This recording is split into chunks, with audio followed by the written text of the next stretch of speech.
आप देख रहे हैं ENI live next generation media.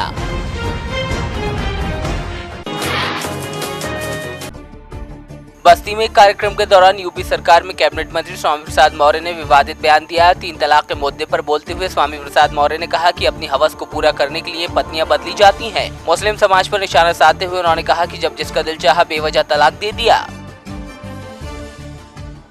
Bharatiya Janata party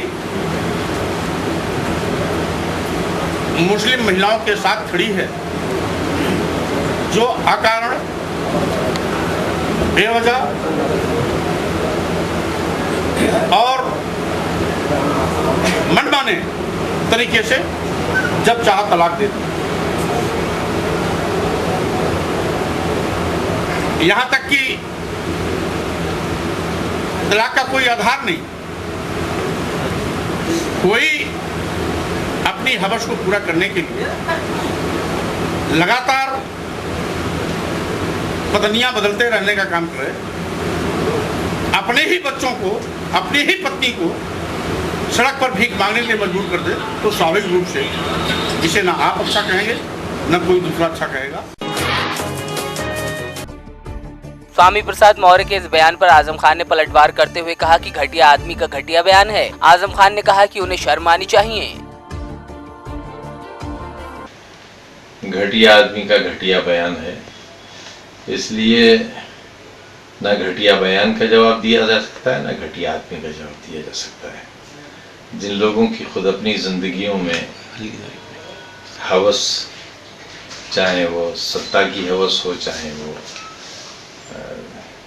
आवारगी की हवस हो, ऐसे लोगों को सिर्फ यही कहा जा सकता है कि उन्हें शर्म आनी चाहिए।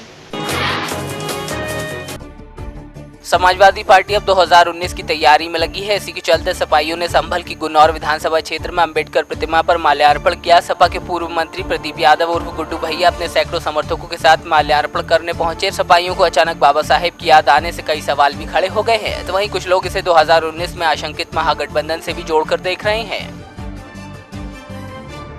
राष्ट्रीय लेवल के नेता हैं, राष्ट्रीय अध्यक्ष माननीय अखिलेश यादव जी, माननीय नेताजी, माननीय मायावती जी और हमारे जो कांग्रेस के लीडर हैं सोनिया गांधी जी, तो इन सबके बीच में आपस में क्या मन विचार चल रहा है वो तो वही लोग बता पाएंगे।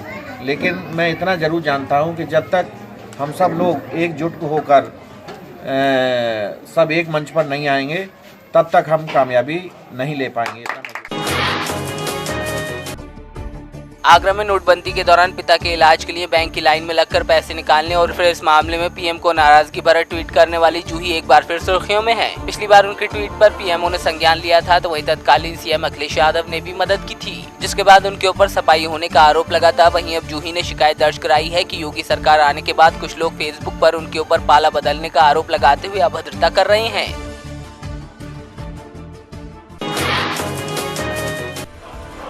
बलिया के रसड़ा में ईंट से लदे ट्रैक्टर ने बाइक को टक्कर मार दी, जिसमें बाइक सवार 2 बच्चों की मौत हो गई, तो वहीं बाइक चालक बच्चों का पिता गंभीर रूप से घायल हुआ है। इस घटना के बाद गुस्साए लोगों ने जाम लगा दिया। मौके पर पहुंचे उप जिलाधिकारी ने बमुश्किल समझा बुझाकर जाम खुलवाया।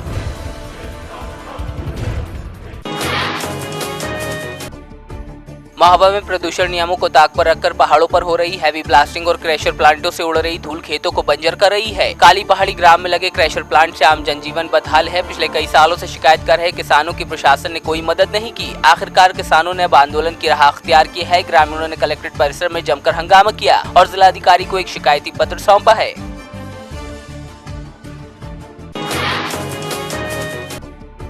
सुल्तानपुर में बीते साल अगस्त में अमरजीत नाम के शख्स की हत्या कर दी गई, तो वहीं परिजनों ने पुलिस को 5 लोगों के खिलाफ नामजद तहरीर दी है, लेकिन मामले का अब तक खुलासा नहीं हो पाया है। मृतक के परिजनों ने पुलिस पर गंभीर आरोप लगाए हैं। परिजनों का कहना है कि धनबल के कारण पुलिस अपराधियों को बचाने में जुटी है। इतना ही नहीं, परिजनों ने एसपी पर 10 लाख रुपए लेने का भी आरोप लगाया है कि उन्होंने एक मोटी रकम 10 लाख रुपए की अधीक्षक महोदय ने ली और ये गारंटी दी कि तुम्हें अपराधियों को पैरवी करने की जरूरत नहीं, उनके स्थान पर वो स्वयं पैरवी करेंगे, और ऐसा साक्ष्यों के आधार पर कहा भी जा सकता है।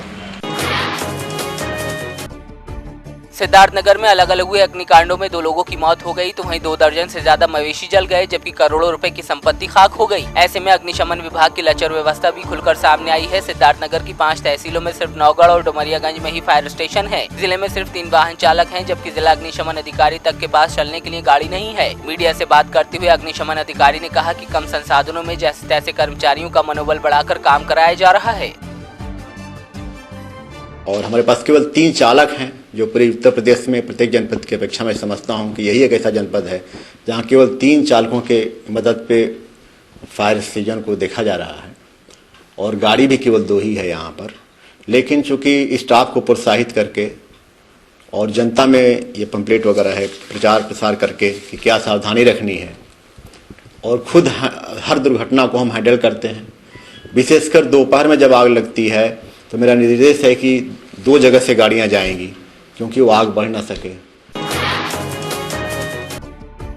एटा कोतवाली नगर के नुमाइश मैदान के पास बनी आईएसआई पुलिस चौकी इंचार्ज ने अपने साथी पुलिसकर्मियों के साथ मिलकर एक पत्रकार को जमकर पीटा। पीड़ित की शिकायत के बाद एसपी ने कार्रवाई करते हुए 2 एसआई समेत 7 पुलिसकर्मियों को निलंबित कर दिया है।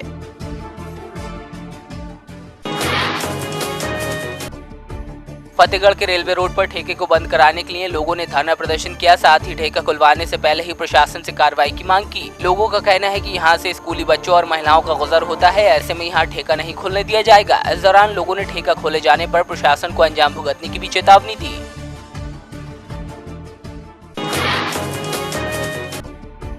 उमरिया जिला अस्पताल परिसर में दीनदयाल रसोई की शुरुआत जिले के प्रभारी मंत्री ने की। इस योजना के तहत 5 रुपए में भरपेट भोजन मिलेगा। इस दौरान प्रभारी मंत्री ने कहा कि जो लोग जिला अस्पताल में ग्रामीण क्षेत्रों से आते हैं उनको इसका लाभ मिलेगा।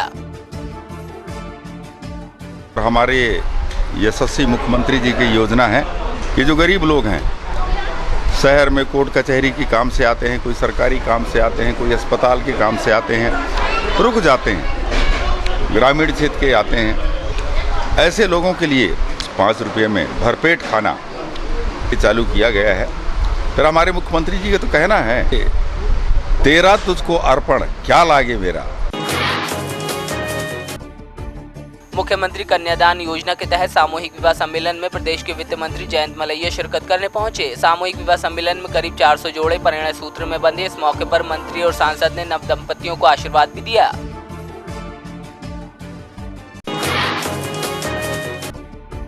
असम के कार्बी आंगलोंग स्थित डेंगमुक एलपी स्कूल में मिड डे मील नहीं बनता है। यहाँ नियमों की बेखटक धज्जियां उड़ाई जा रही हैं। स्कूल पहुंचकर जायजा लिया गया तो इस बात का खुलासा हुआ। वहीं प्रधान शिक्षक से बात की गई तो उन्होंने कहा कि स्कूल के बच्चों के लिए रोज खाना बनता है। आज लकड़ियां नहीं थी इसलिए खाना नहीं बना, जबकि स्कूल में कम से कम 2 महीने तक का खाना बनाने लायक लकड़ियां रखी हुई थी।